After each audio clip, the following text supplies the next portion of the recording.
family. It is so beautiful to see you and familiar faces. You make us feel welcome and good, all right? And we're here to make you feel that as well. So welcome to night one of the second night, okay? I don't know how to say it. Yeah, you get another night one, so do we.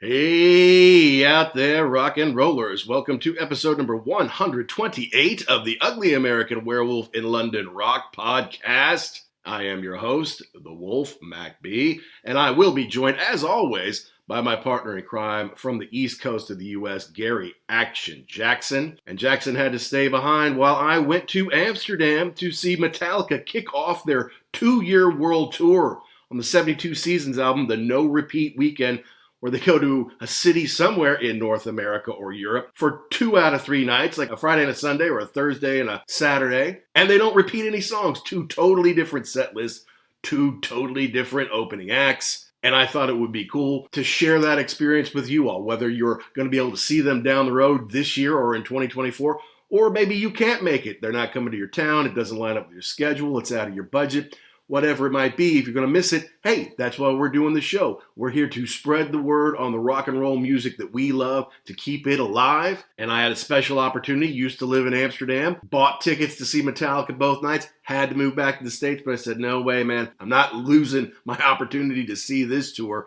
So I went back for a few days, and we did night 1 on episode number 127. Hopefully you check that out. If not, you may want to hit pause here.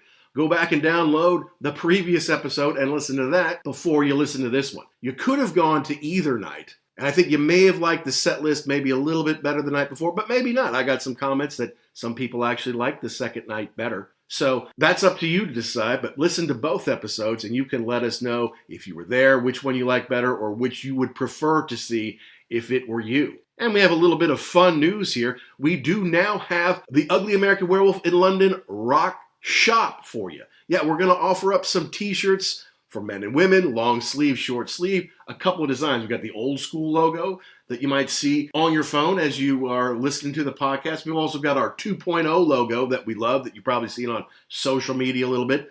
So whichever one is best for you, you can get that on a t-shirt, you can get mugs, you can get cups, you can get stickers, and we just kind of get started with this. So please go check that out. You can go to our Twitter page, which is @ugly_werewolf, and check that out. For those who want to type it in, it's ugly-american-werewolf-in-london.myshopify.com. Lots of words there. But we really appreciate it. People are always asking, what can they do to help the show? And Rick, a 5-star review wherever you get your podcast is huge for us. It really just helps us find more rock and rollers like you and helps spread the word on the show. But if you are a fan and you want a little merch, hey, go to our shop, pick something up, and then absolutely send it to us on social media. We want to see you wearing it. We want to see who you're giving it to. We want to see where you are. So absolutely share that with us. And we always like to share that we're part of the Pantheon Podcast Network, a network of about 100 great shows, music related, really something in there for everybody. You can go to pantheonpodcast.com to learn more. You can check them out at Pantheon Pods. There is a cool app that you can download where you can get all the episodes. You get ours a few days later, but you can get most everybody's putting their episodes on there at some point. Worth checking out. And if you're into shopping, besides going to our shop, you should definitely be going to rarevinyl.com, our fantastic sponsors based in the UK who've been doing this for 40 years. Guys, they've got 250,000 items in stock. They have some really rare stuff. I mean, they've got the typical stuff like you find at lots of different record stores, but they've got stuff that you won't find anywhere else. They've got in-store display items that are hard to find, first edition, first print records, LPs, 78s, singles, CDs, tour programs, posters, all sorts of amazing stuff. I saw some killer Metallica box set stuff in there. So while maybe you want an Italian or Dutch release of a Metallica single, you can find that. But maybe you want something that's several $100s, hard to find, still sealed, box set. You can find that at Rare Vinyl as well. So go to rarevinyl.com, use the code PODCAST, PODCAST, and save yourself 10%. They ship all over the world. So you get something like a $300 Metallica box set, save yourself $30, man. It'll at least knock the shipping off for you. They're great folks. They've done really well by us. We're proud to be a part of it. Thanks to rarevinyl.com. But you should be using them to find that rare, that special album. They take great care of it. They go to great lengths to procure this stuff and keep it in good condition to you. Ship it wherever you need it. Rarevinyl.com or EIL.com and use code podcast. As far as Metallica goes, the second night, I had a lot more fun even the second night because there were people suddenly that I knew there, right? It's kind of a family. The folks around you, they all came back. So we're all high-fiving, shaking hands, hugging, welcome everybody back, having a beer together, getting ready for the big show part 2. And though we knew some of the songs that they were going to play based on the first night, we didn't know exactly what they were going to play. So it was fun to find that out together, right? There's no setlist.fm setlist up there yet. These are the first 2 nights of this epic tour. Plus, there were some changes in the opening act lineup, which we'll get into here. But Floor Jansen, amazing. She's fantastic. That's all I'm going to say about that. From the first time I saw her, I was like, wow, she is amazing. No 5-finger death punch. We'll get into that on the show as well. But she was amazing. She won over a fan for sure, and I bet I was not the only one. Metallica ruled the night. They ruled the Kingdom of the Netherlands, although I don't know if it's a kingdom anymore. But there was King's Day on Thursday. But this is the Saturday show from April 29th, 2023 in Johan Cruiyff Arena, which is really more of a stadium than an arena, guys. But anyway, amazing start to the show. The sun was coming in from the rafters. So the lights from the sun were blasting everywhere. The lights from the stage were blasting everywhere. The sound was fantastic, especially compared to the first night. So that second night was special to me, and we're going to go ahead and jump in on it here. This is Metallica live in Amsterdam, night 2 of their epic world tour, right here on The Wolf.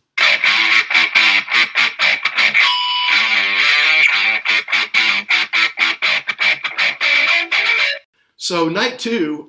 You heard me in the first show say, oh, I forgot my earplugs. Boy, that was dumb. Mm-hmm. Well, night 2, I brought my earplugs, but I didn't use them. So I don't know which one is dumber, which kind of sucks that I'm dumb. You know, it's like if I was good looking and dumb, I would get a pass, but I'm the ugly American werewolf and I'm dumb. It kind of seems like I don't... Like fat, drunk, and stupid is no way to go through life, son. Swing and a miss, strike 2. Ugly, dumb, and deaf is no way to go through life, son. So, but really this was like a 48-hour pause here, or intermission, because you went back. 46, anyway, yeah.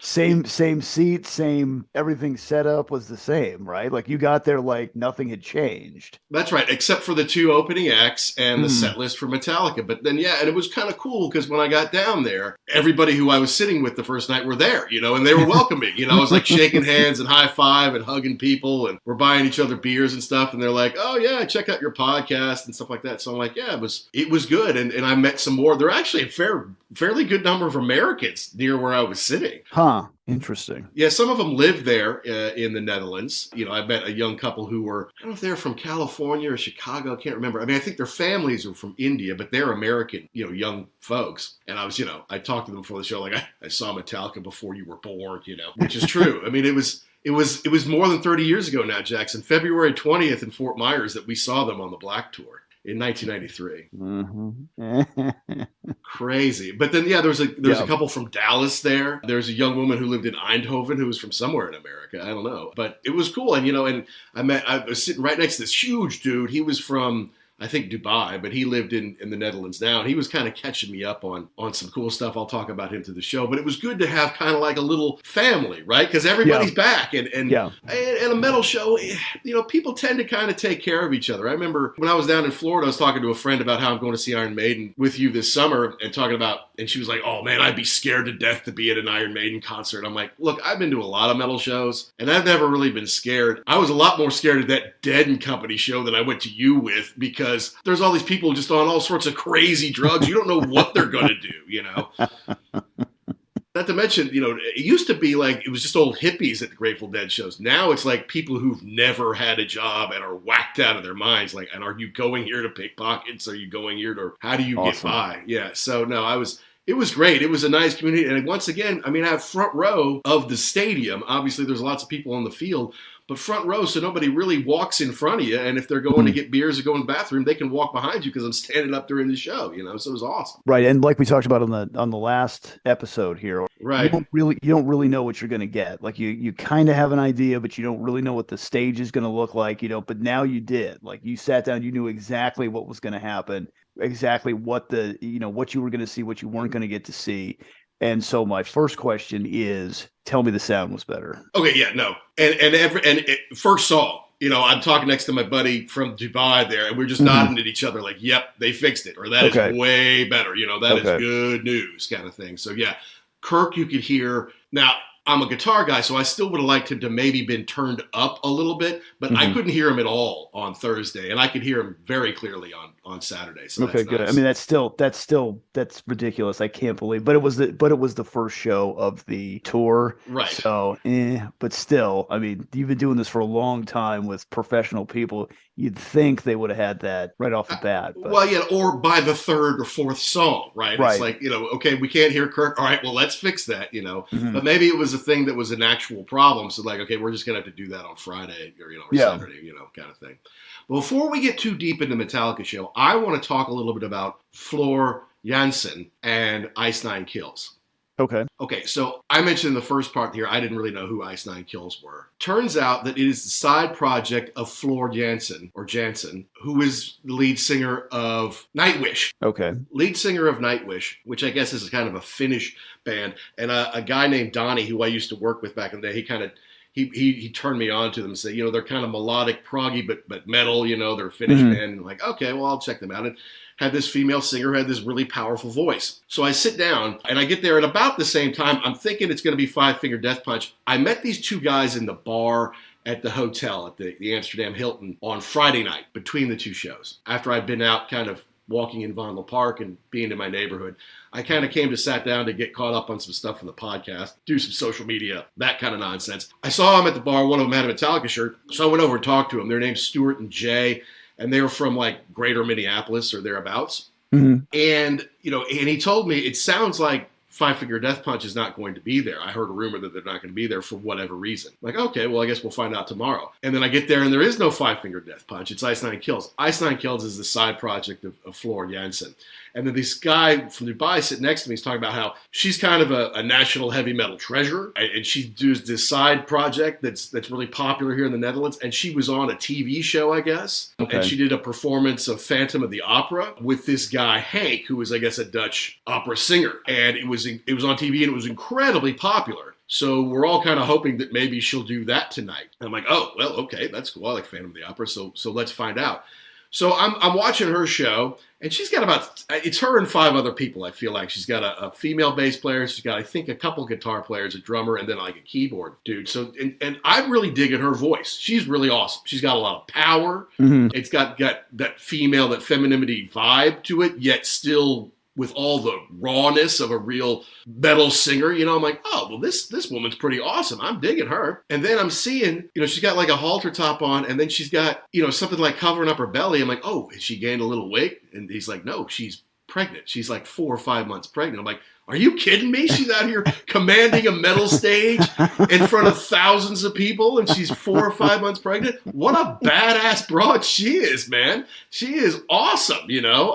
And she spoke in Dutch, and she spoke in English, you know. I'm like, she's really cool, you know. And then at the end, she did start doing that Phantom of the Opera song. And then here comes, I guess it was Hank. He comes out in his tails and his tux like he was actually going to be in the opera that night. I'm like, well, there's a weird dichotomy in front of a metal crowd, you know. But it was killer. They did Phantom of the, you know, the thing. Yeah. And I'm like, you know what? She just won me over. Like, I'm going back to revisit Nightwish. I'm going to look up Ice Nine Kills. And I'm a fan of hers now because she is real rock and roll. You go out there 4 or 5 months pregnant and you belt out songs the way she did in thigh-high boots, no less.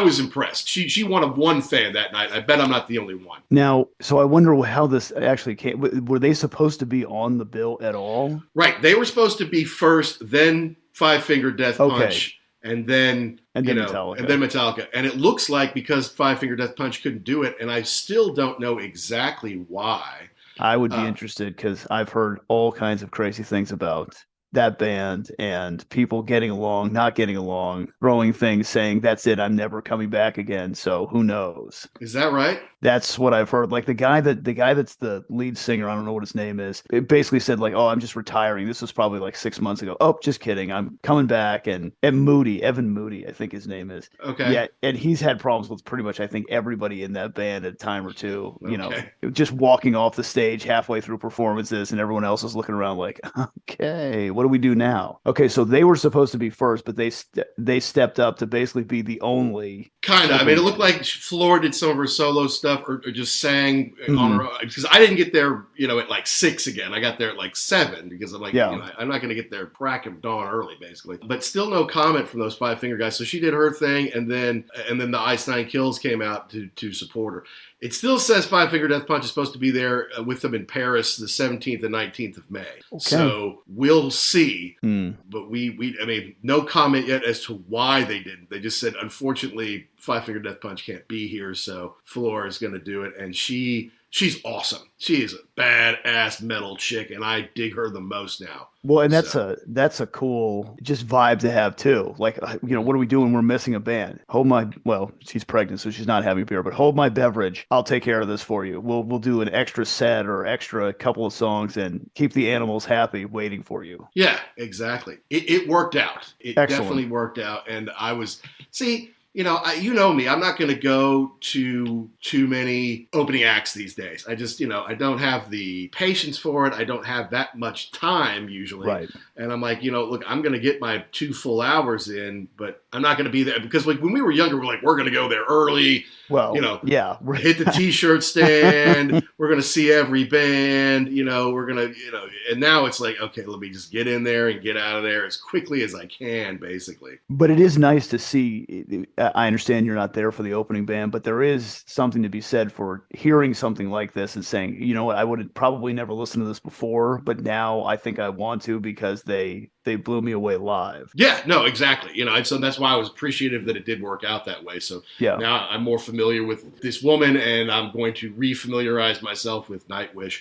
I just remember there was a great movie called Hired Gun, which is kind of about the music industry and how, like, if you are a founder of a band or you're a full-on partner, full-share member of a band, life is pretty good. Correct. But there's a lot of people out there, like, they're just hired guns. Like, okay, you go play with Alice Cooper for 2 months, and you'll get paid for those 2 months, and then it's like you're back on unemployment for 2 months, basically kind of right. thing. And one of the dudes from Five Finger Death Punch, he was playing with Alice, and he's like, and he got asked to join Five Finger, and he's like, this is an opportunity to kind of be in something, from the start, because he's never going to be Alice Cooper. There's only one of those, Right. He's always going to be, a hired gun there. Yeah, that gentleman's name is, I think, Jason Hook is his Jason name. Hook, yeah. And he's no longer in the band anymore. Okay, gotcha. Because, so I mean, that was a great story because I saw the same thing. I'm like, well, that's cool that this dude could get into the band and then, be a full equity share part. Yeah, and he's not there anymore. And he's not. He's like, I can't take it. Because that's the way it works. Yeah. Yeah, and then who was he playing for? Mandy Moore, somebody some pop princess that I'm like, wait, that's your. I mean, I'm sure it pays well. It wasn't Mandy Moore, but it was somebody like that. And I'm like, it was somebody like that. And then it was like, every so many months you get a call and you'd say, okay, we're going back out on the road again. Cool, here we go. And then it was like, she's not going to do that anymore. And then you say, well, I got a house to pay for. Right, exactly. Yeah. What do I do now? Tough gig if you're not like in the band. Correct. But it's a great show. This is Sunny Hollywood Pooney, and you are listening to the Ugly American Werewolf in London Rock Podcast. Why? Somebody has to. But let's get back to Metallica here because, like we commented on, given the set list, if you could only go one night, I'd say go the first night because it was so killer. I mean, they played Master of Puppets, they played Seek and Destroy, they played Ride the Lightning and For Whom the Bell Tolls and Fade to Black. A few from the new album that were killer, a few from the Black album. They opened with Orion, which I love. So I'm like, all right, if I could only see one night, that probably would have been it. But I got to tell you, the second night was just as killer. It was a lot of fun. I had more fun the second night. It may have been because I knew the people around me a little bit better. It may be because I knew I was going home the next day. And I wasn't just taking everything in so much, like blown away, like, oh my God, look at that, look at that. It was more like I could really get into it. I still think the first set list is a hell of a lot better. But now that I've seen them both, I can kind of see how they set this up, I think. And I can kind of see where they're going to be plugging things in and out kind of throughout the tour a little bit. Okay. But we can kind of get into that here as we'll walk through the set list a little more quickly, I think. Yeah, the cool part about this is, I mean, this set list was up pretty much when the show was over. So I was looking at this, thinking the same thing, like, oh, what's this going to be? They kind of went through everything. But I mean, I agree with you that the first night was better, but this is not a bad set list at all. No, this is awesome. Yeah, this is really awesome. Yeah. So like the first night, they're playing the opening after Ecstasy of Gold. They're playing they're playing the thing of Call of Toulouse, just like they were playing the opening of Orion. Yeah. And then they go into Call of Toulouse. So I actually did make that call last time. Like, I'd like to hear that song. And I was happy about it. Of course, I wanted to hear Creeping Death, and they came in with Creeping Death right after it. So I'm like, well, this is a killer way to start this off, Straight from Toulouse to Creeping Death. I'm like, all right, now we're off and running.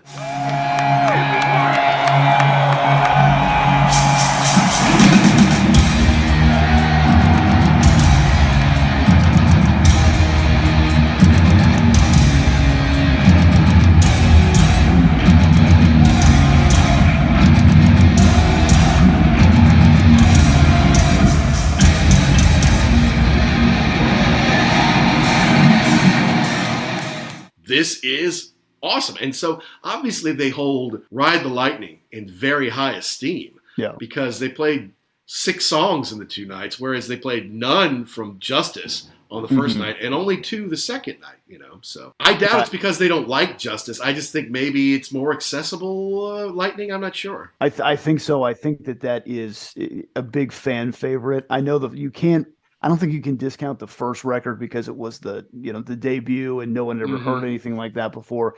But I think there's something about Ride the Lightning where it was like they had written songs together for a little longer. The production was a little better. They kind of had they were rid of any quote unquote problems that they Mustangs. had. Yes. Correct. Yeah. Yes. Yeah, but Kill 'Em All, I mean, no Four Horsemen was the only real disappointment to me. And no Hit the Lights, which isn't shocking. But yeah, as we get further and further away, and it is the 40th anniversary of their first album, Kill 'Em All, hint, hint. And we do like to do album reviews around anniversaries, hint, hint. But they only played one song off there. So it seems like as we get further away, I mean, they have to kind of do Seek and Destroy, especially in 4 hours. But I bet, though, they plug some of those songs in, and I'll talk about where I think that'll be here as we move through the list. Third song, Leper Messiah. So good live. And the thing is, when I was thinking about what will they play, they'll probably play something else from Master. I always think, I don't really like Leper Messiah. And then I hear it, I'm like... Yeah, that's heavy as hell. I love that song, because I don't really know the words. I guess I never have, except for the chorus. Yeah. Or what you would call the chorus, I guess. But heavy as hell live, man. And they're starting to use killer effects with the lights and everything. I mean, the show is really off and running. And the thing is, because I have a really nasty old phone that doesn't work that well, and the video camera is not that great, nor is the camera. Still shots don't really work on my camera, so considering I'm still fairly, even though I'm in front row, I'm still fairly far away from the middle of the field. I kind of have to wait till James or Robert or somebody is on my side before I film them, and I also still have to take a wide shot to get this little character in the foreground and then have like the screens of the big towers showing all the stuff above them. It's pretty cool. to see it kind of all together. But because of the lack of technology on my phone, I kind of have to wait for my opportunities, and I had to kind of wait for James to come over, But he did come over for the fourth song, Until It Sleeps. And honestly, I think there's a video of me like, is this I Disappear? I couldn't even remember which one it was. I'm like, oh, wait, this is Until It Sleeps. And he said, yeah, I haven't played that one in a while. That's a good one. It's been 15 years since they played it. Huh. So now that begs the question of, do you think that will be one that maybe they get rid of? Yeah, that's one that they can rotate in and out. So, Yeah. I mean, if you look at, they both start off with instrumentals, right? Orion and Call to Lou. They did For Whom the Bell Tolls on the first night and Creeping Death. So they did something from Lightning second, okay? Okay. Then to me, the next two are things that they might rotate out. Because the first night it was Holier Than Thou. Second, it was King Nothing because it was King's Day. So like, we're going to play an appropriate song for King's Day. Okay, whereas the second night, that was Leper Messiah and Until It Sleeps, which is something they haven't played in 15 years. So I feel like those two slots might be where they switch something out. Do something maybe a little deeper cut or something they haven't done in a while or something that's fun with them.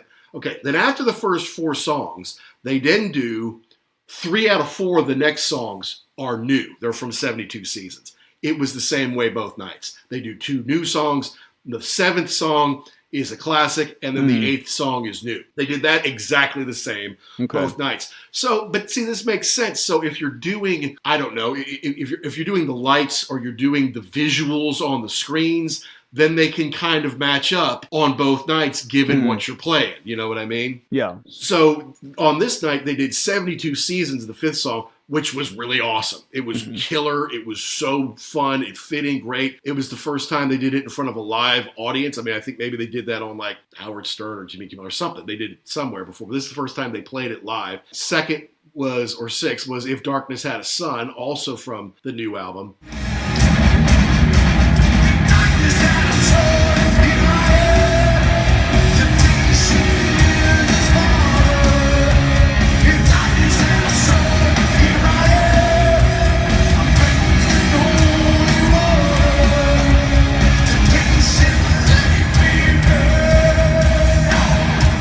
And it was rocking.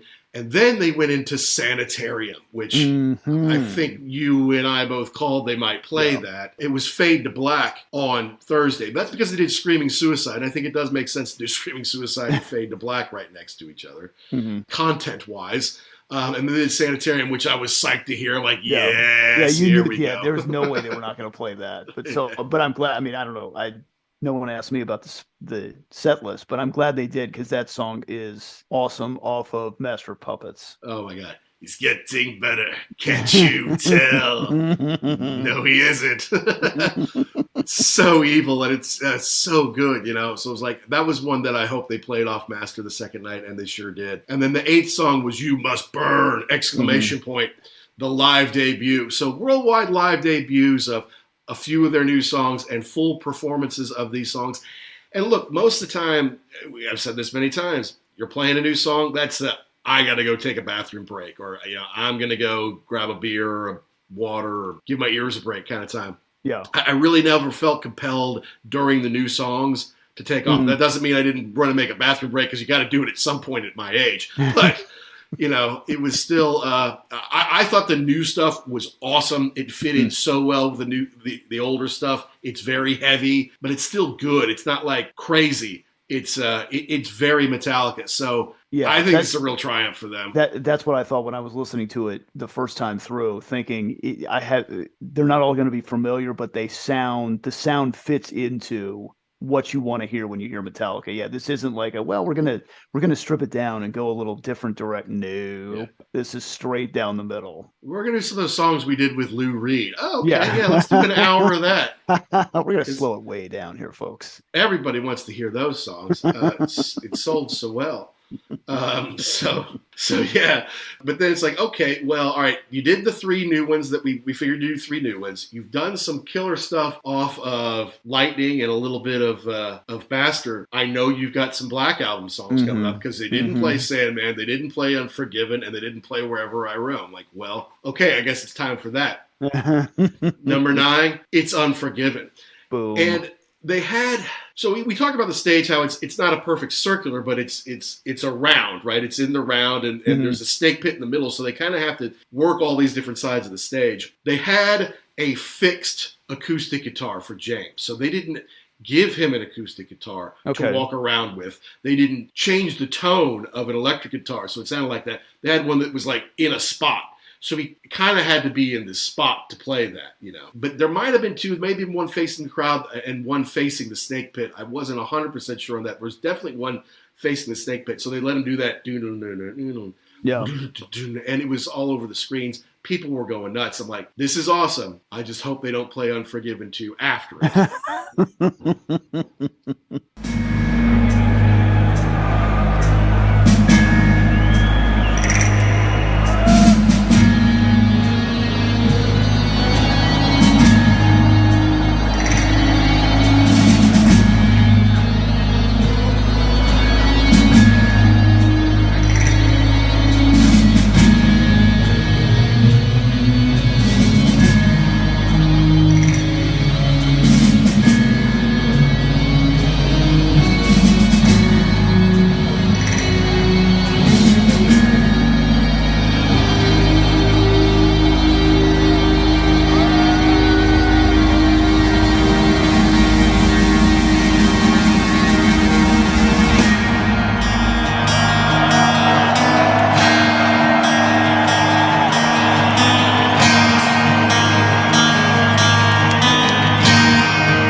And they didn't, but it was amazing to hear the crowd sing along to the songs off the Black Album. Like, they may know all the songs, but I could really pick out the crowd screaming along to the Black Album songs. Like, it's amazing what that album means to people. Yeah, yeah. And you were talking about the people that you met who were not even born when we saw them. Right. That's probably their Metallica, is the Black Album and then forward. Probably so. Although I was talking to those young folks, those Americans, and it was like, man, I wish I'd seen them in the 80s, but I wasn't alive yet. I'm like, well, yeah, that would have made it more difficult, that's for sure. Because that was when they were just full on, not everybody knew about them. Mm-hmm. And like, if you saw them on Injustice for All, like maybe on the Van Halen Monsters of Rock tour, when they only had those 4 albums. Right. Yeah. Well, I don't know. I mean, I would like to see a full show because they probably didn't play it 2 hours, 2.5 hours when they're opening that festival kind of thing. So they would have done some killer shows, I'm sure. But to see them on that tour, I see them on Master of Puppets tour, I think is what I would like to see. Correct. But even, I'm talking about these people, even if you go back and listen to all of the old, like the 80s Metallica, if your first intro was the Black Album, that will always be your, kind of like we talk about Van Halen's 1984. Like, did they have better records? Yes. Will you take that away from me? Absolutely not. No way. Yeah. So you're right.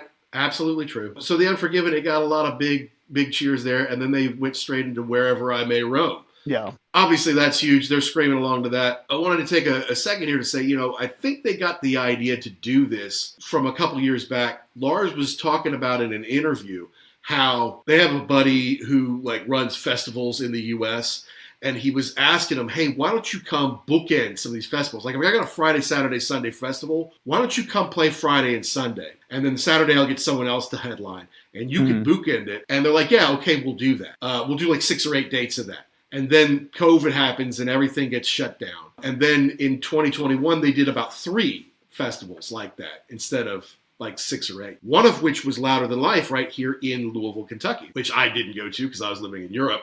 Plus, I'm not going to go to 3 days of the festival. Are you kidding me? But they played Louder Than Life, which is September of 21, and they did 2 completely different set lists. And I'm not sure what the other festivals were, but they did 2 completely different set lists. And on the Sunday, they did the Black Album in its entirety backwards. So instead of 1 to 12, they did from 12 to 1. Okay. Just because they could. Right. But that means on Friday they didn't play anything from the Black Album because they did 2 totally different set lists, which has got to be the first time that's ever happened since 1991. And then I don't know what the other ones were, but I think that gave them the idea, what if we really did a tour like that? What if we really did a long weekend in a town, we play 2 shows, and we do no repeats whatsoever?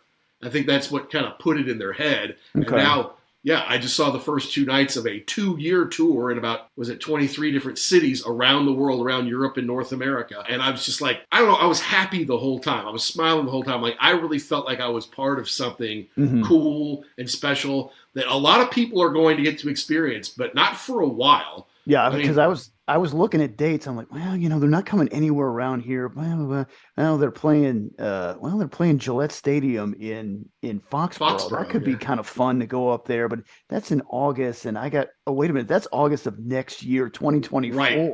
Yeah. Oh, this thing is going to go on. I mean, the Black Album tour went on for 3 years, but still, that concept that you saw the first two dates of a 2-year tour. Conceivably, I could go see this show next summer. Yeah. We can talk about it all over again. 16 months from now. Yeah. It'll be the same tour technically. But they have so much money and power now that they can do that, and it's like, oh, it's a 2-year tour. It is, but it's only 23 cities in 2 years. That's not a lot of cities. You're not seeing that now. You're playing a football stadiums where you might pack in 80,000 people. Right. Okay, yeah, sure, they're making up for it. But they do that thing, like they tour for 2 weeks and then they take a week off and they fly home wherever they are in the world. And they go take a couple weeks off to be with their family, to take the kids to school. Then they go tour. They don't play Paris for 3 weeks. They probably went home. It's not like they're hanging out in Europe. They probably went home. And that's what I was thinking, because you keep saying tour. And when you think tour, it's you play a date here and then you play another date and then you maybe take a day off and take another. No, they're taking weeks off. Yeah. So what do? Take that stuff and they must just put it in storage. They're not going to ship the stage back to the United States to turn around and ship it out again. No. Well, I mean, yeah, I guess, or they put it on the trucks and then they park the trucks somewhere until they get to Paris and then they can set it up. And I was thinking about that too. They must have to book it for 3 days because it's not like they rip it down that night and then they do something else there Friday and then they build it back up on Saturday. So they must have to rent it for 3 days, which is expensive too, But they mint money. And I was just thinking, God, it was 500 euros. Which is more than $500 for these 2 seats for me. And obviously there's people in the upper deck that probably didn't pay nearly that much, but there's people, who paid to be in the snake pit who paid a lot more to be there, So I'm like, I don't know if that's an average $500 over 2 days, but 500 times 80,000 plus all the t-shirts, which they were selling. Oh my God, dude. And selling mugs and selling they are minting money. Plus I bet they get part of the concession gate. That's what I was thinking too. At this point in time, it's like, you're going to give me some of this because I'm Metallica. Well, and you're going to sell a lot of it because of me. I mean, we're going to fill every single seat. You're going to come out way ahead. And then, again, tour means you get on a bus and you drive. No. We fly in on a private jet. We get driven to the venue. And I'm sure they hung out in Amsterdam for the day on Saturday. And, in a 5-star hotel. Correct. Exactly. Yeah. It's not it. And then we're back home again. Yeah. But I mean, kudos to them for doing it because they certainly do not need the money. No, they're not doing it for the money. They're doing it to have a lot of fun. And they were always thanking the crowd. I remember one point, it's like, thank you for coming out and celebrating heavy music with us. We are Metallica and so are you. And I know that's kind of just, they're pumping us up and they're making us feel welcome. But again, that's kind of part of the metal family experience. Like when I got there and all the people from the night before welcomed me and wanted more stickers to give to their friends and stuff like that. And, I'm like, this is the metal family. This is the kind of way it is. And that's the way it is, I'm happy that y'all came here to celebrate heavy music with your friends at Metallica. Because we are Metallica and so are you. A lot of folks can't relate to their own family, and that's why they get into heavy metal music in the first place.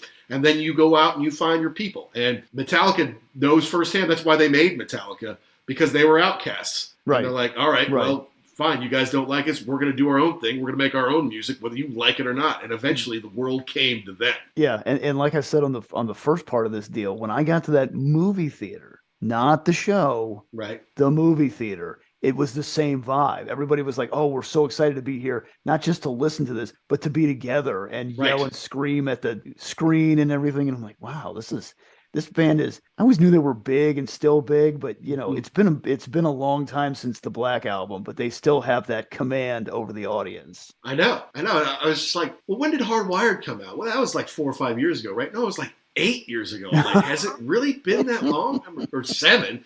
You know, and I'm like, God, you know, it's time is starting to have its way with me all of a sudden. You know, it's like, well, they made a few albums these last 2 decades. Like, yeah, what are they? I'm like, okay, well, there's Saint Anger, which I didn't like. There's Death Magnetic, which was more of a return to form. There's Hardwired to Self-Destruct, which, it's not that I didn't like it. Honestly, though, I always get the deluxe version whenever I can. Yeah. And the third disc had B-sides and some live stuff on there that was really killer. And I ended up listening to the third disc a lot more than I had listened to the first 2. So I'm like, yeah, they haven't done much. And the 72 Seasons is killer. It's really, really good.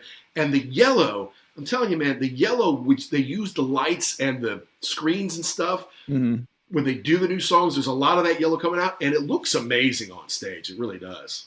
Yeah, and it's on all the stage equipment too. Like Lars has the yellow drums. I think James has got a couple of. He's got a couple new guitars. Yeah, that they're specifically for that. Yeah, it's pretty. It kind of draws you into, like, what you're getting yourself into. Yeah. And they all look great. I mean, they're all in good shape. James is still rocking his short haircut. Robert's still got that super long hair that he can braid if he wants. Yep. It's so metal. It's so cool. Kirk's got the longer kind of, I'm a more refined rock star now. Like, it's long, but I keep it looking good. And then Lars just takes what he can get. Lars doesn't have much of a choice. He kind of has to wear a hat because he doesn't. No, he does not have to wear a hat. Well, he could shave his head. Correct. Just do that instead of that weird. I know he's got that weird, like, skullet going on. Right. Yikes. The horseshoe head kind of thing. Correct. Yes. Look, a shaved head is so badass. And I don't know why, if you were in his position, you wouldn't do it. But he can do whatever he wants because he's incredibly rich and powerful. Yes. Yeah. You get to see something special. There's a tape. It says there's a tape, so stop talking. Thank you. All right, so let's get back to the set list here. After Wherever My Ray Roam, I'm like, okay, look, I know they're going to play one, and I know they're going to play Sandman. I assume they would probably do them last or close to it. So what are they going to do between the Black Album hits and those two? Like, this is where I think it could mix up a little bit here.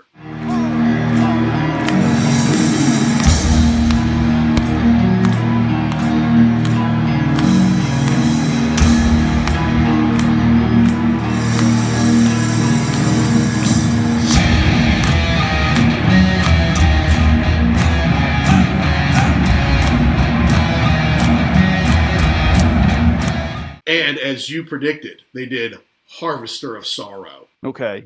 Yeah, that's always I think that's one of those ones where if you, like, I'm not a super big fan of it on the record because whatever, but I think when you hear it live, no, it's a pretty good track live. Yeah, no, it's great. It's heavy as hell, and I hadn't seen them play that in forever because they didn't play it definitely at Slain when I saw them 4 years ago. Yeah, they played it when we saw them 30 years ago. And I think that's what I was thinking. I'm like, no, I like this song a lot live. And that was the last time I'd seen them play it. So it'd been more than 30 years since I saw them personally play that song. So that's cool. Yeah. Obviously, they're not playing a ton of stuff from Justice, and they have to play one. So that was cool to me. I'm like, all right, good. I'm glad they played that because I like that one. It's a killer one. And then James kind of did a little crowd work there. It's like, this is a song about dealing with fame and things like that and the pitfalls of it. Do you know what it is? And I'm like, no. All right, fresh.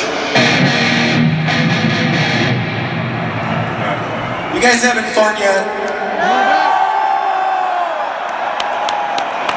Knock it off. Okay, we're gonna play a song from some album that we did.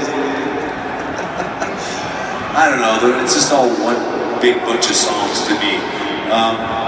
This one deals with fame and how it can get in your head, alright? Fame is an addiction if you let it in. You know what song it is? Nope. Oh, you do? Alright. Moth into Flame. It's like Moth into Flame. I'm like, oh yeah, it's because it's from the last album. No, I don't know that,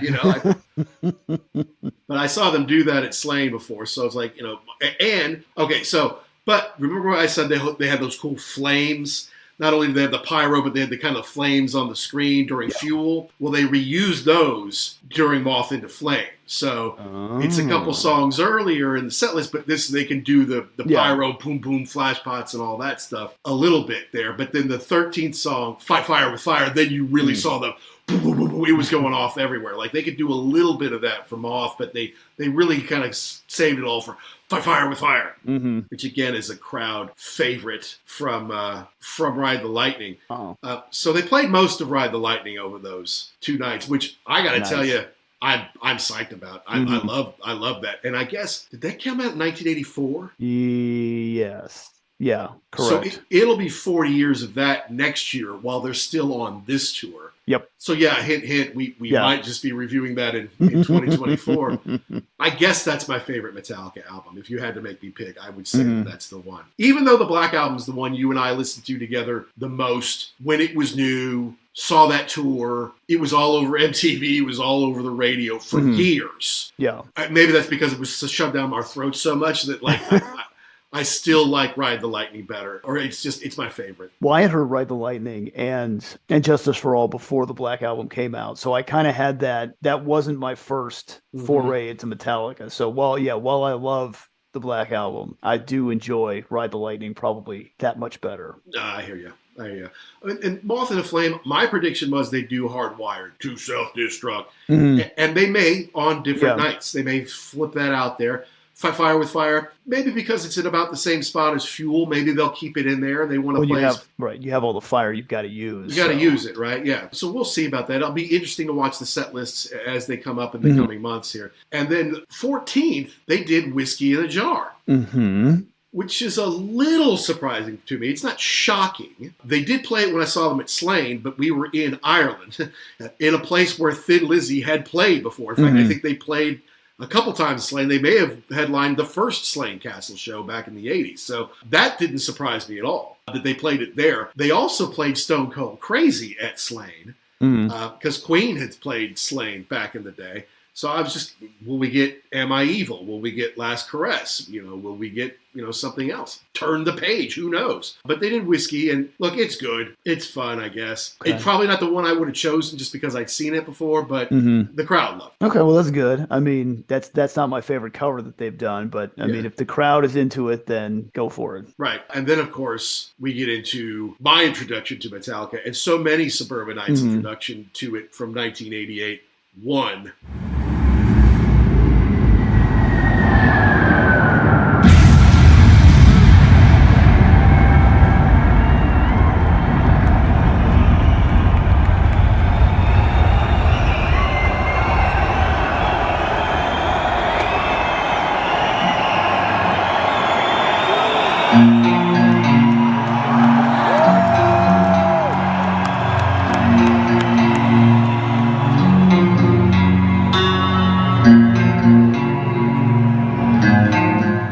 Which they play forever, and they have all the video. They have it's like silhouetted soldiers walking into battle, and then later in the song, they're not silhouettes; they're skeletons. And it's killer, and you know what it's about. You saw the video from Johnny Got His Gun. You're like, this is the most evil video I've ever seen in my whole life. And it was the first one they ever did. Right? Yeah. And back on MTV, and this is still a killer song, and you're right. I think this was probably the first one I remember hearing, the first Metallica song. Yeah, I mean, for the longest time, we're not going to do MTV. 2 reasons. One, it's cheesy. We're not like Duran Duran and Men at Work. B, your record company can't afford to make it.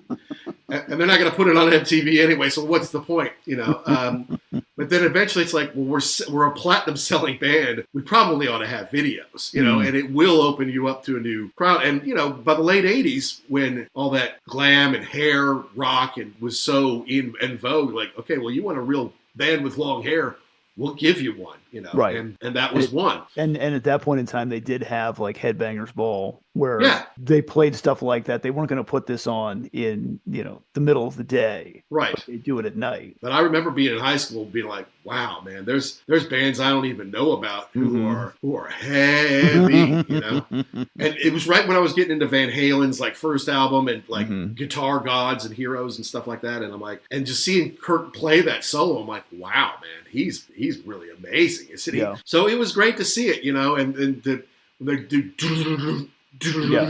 the lights and everything going off and stuff like that. It's like in a place that big with that huge a stage, it was a spectacle. It was something to behold. I'm like, wow, would you look at this? Heavy, man. I was impressed. Good, because that's what you're looking for with something like that. I mean, it's a giant show. You're there to hear the music, but you also want the show. You also want to say, I can't just hear this you're missing something if you just listen to the simulcast or whatever. Exactly. Yeah. 100%. And something else I wasn't thinking about, because we would talk about, you have to have microphones at the different points of the stage, right? And Lars had 2 or 3, I think he had 3 different drum setups, so he could be in different places on the stage. Kirk's got to have his pedals set up in 4 or 5 different places around the stage, because he uses that wow so much on so many songs. Yeah. Wherever he is, he's got to be able to do that. And so that's what I kind of realized on Saturday night to see, because I saw him pressing on his pedal and making that psychedelic sound that he likes to make. You have to be able to do that in all sorts of spots. So that rig has to work in 4 or 5 different places, and that can't be an easy thing to set up technologically. And it's probably a couple of milk of magnesia shots too for whoever set that up, because if anything goes wrong, it's going to be horrendous. So yeah, and I don't know whether do they turn them on and off so that no one hits anything, because that would be weird. And then it's like you got to coordinate. I know you're in slot A or whatever it is, and now I'm going to move over to C and then B. Okay, make sure that I've got things turned on at the right time. Right, and that seems like more could go wrong that way than if you just had all 4 or 5 of them ready to go whenever. Or is there one on pedal? Like he clicks the on pedal, say, okay, I'm here now. Yeah, and then he steps on the wah. Yeah. I don't know. It would probably be for someone more technically intelligent, for someone to explain how that works. That would probably be pretty cool. But just amazing. Then of course they play Enter Sandman. I'm like, yeah, they're going to play this song. Right.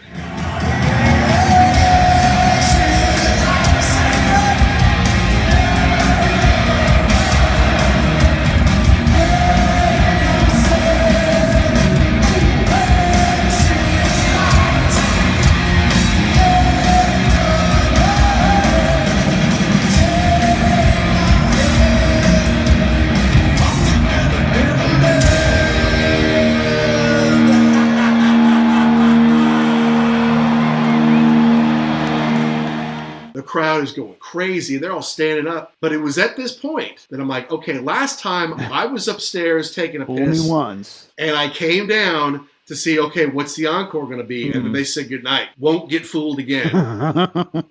I said goodbye to the folks around me. I ran upstairs. I took my pre-train bathroom break. And then I just walked out of there. And then when I got downstairs, even though there was nobody really in a hurry, I just kind of started running. I'm like, look, the more time I can save to get to the train, the better. And sure enough, I got up there. I got on the train, got home, was in the hotel before 11:30. And it was the last song they played. So I did not miss anything. Not to mention I've seen them play it, 4 times at this point. So Right.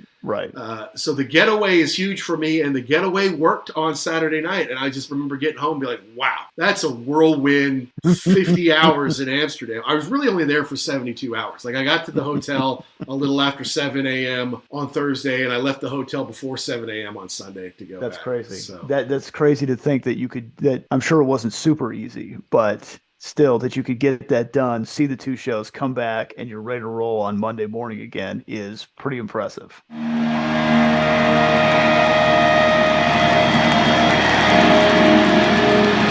have fun tonight? Excellent, so did we. Thank you, Amsterdam.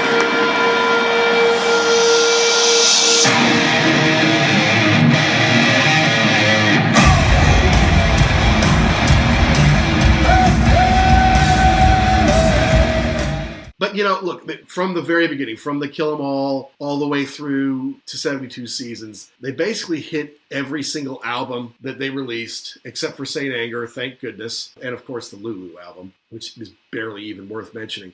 But it was a blast for me because, I was psyched to do it. And then when I realized, oh my God, I've got to move back to America, I'm like, I can't miss this. This is too special of a thing. Yeah. I already bought my tickets and I won't be able to get the same seats at an American venue because they're already sold, So I'm like, I'm going to do this and then bring that to the show, because not that many people who have a podcast, especially in America, had the opportunity to see these two shows. So hopefully this gives folks a glimpse into how cool it was. And if you're going to go see them, whether it's this year or next year, you've got a little preview of what it's all about. And I do not think you're going to be disappointed, not with the spectacle. Yeah, and I'm glad that you did go, because I know this was a big deal. I know that it was, when you originally planned it, it was, oh, no big deal. I'll just, leave the house, take the train, and see both shows. But it definitely added a layer of complexity that you had to travel intercontinentally to get there. But this definitely looks like not only worth going to, but going to both shows.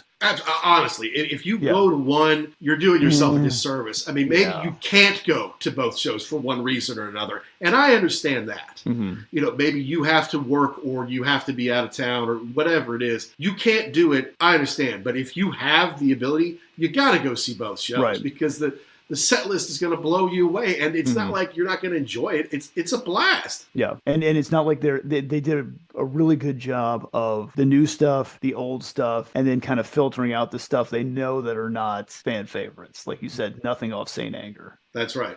Right, and not too much off Justice, and break out, older songs here and there. And they've got, obviously, they didn't do anything. Like I said, biggest disappointment was no Four Horsemen for me. But other than that, I don't think I had anything I could really complain about. Absolutely. I mean, I was kind of a little bit interested to see the second night, because they did hit a lot of high spots the first night, but no, this is good. And the new stuff, I got to give them credit. I remember seeing Rush when they did. Oh, what was it? It was the last one they did with the Alchemist. Was it the Clockwork Angels? They did like 9 new songs. I'm like, look, guys, I love you, and I'm glad that I'm here to see you do this. But you only get like 4 new songs, and that's it. Your catalog's too big. There's too many other things I want to hear. So no, you can't just do 9 new songs. I don't care how proud you are of it. But obviously we knew if they're doing 4 hours over 2 nights, we were going to get probably half or more of the new album. And it's just good that it's so good and it fits in so well with the classic material. Right. And that's definitely what I thought when I heard that. This is going to mesh well with the back catalog. And yeah, when you've got 4 new songs, when you're only playing one night, you need to limit it. When you've got like a 30 set, basically 32 songs, catalog, then yes, play a decent amount off the new album. Go for it.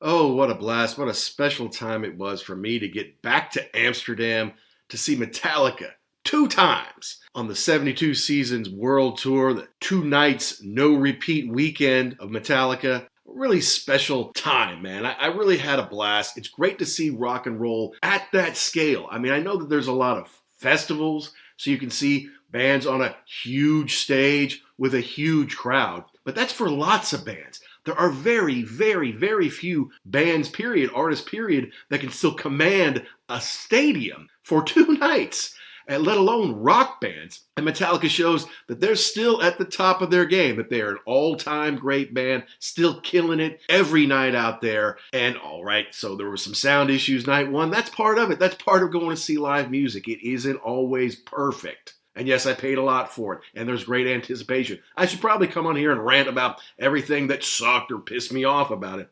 I'm sorry, that's not really what the show's about. It's about celebrating rock and roll and what we love about it. And I was there, and I had a great time. And I did these shows to share the experience with you and hopefully give you the chance to anticipate seeing them yourselves here in the next 18 months. I don't know if they're going to add dates or not. It's already a pretty ambitious tour, but we'll see. So, as usual, I want to know, guys, did we get something right? Did we get something wrong? Did we miss the point? Did we leave out your favorite part? You have to let us know. You email us. It's uglyamericanwerewolf@gmail.com. You can tweet us or DM us at ugly_werewolf or at actionjack72 or at uglyamericanwerewolf in London on Instagram. We've got a YouTube channel. We've also got a killer shop. So you want some werewolf gear, you want a t-shirt, you want a mug, you want some stickers, go to ugly-american-werewolf-in-london.myshopify.com. Go check that out. And of course, go check out our sponsors, rarevinyl.com, Go find something cool, some Metallica collectibles in there. Whatever your band is, use code podcast, save yourself 10%. It's an amazing shop. Thank you to Pantheon Pods for helping to push our show around the world. And next week, well, I think we're back to our album reviews. We got some fun stuff coming up. We've got some fun interviews lined up here for the summer that I really think you're going to dig. And I don't know exactly which order they're all going to come out, folks. So you're going to have to just tune in. Please, if you're thinking about it, you want to help the show, besides going to our shop, besides following us and retweeting us, besides just downloading and subscribing, if you're thinking about it, wherever you get your podcasts, be it Apple, Spotify, Good Pods, Podbean, anywhere out there, give us a positive review. It just helps us find more rock and rollers like you, helps us grow our show, and gives us the ability to get more killer interviews and do more trips, like going to see Metallica in Amsterdam. So until next time, to all you rock and rollers all around the world, be cool and stay safe.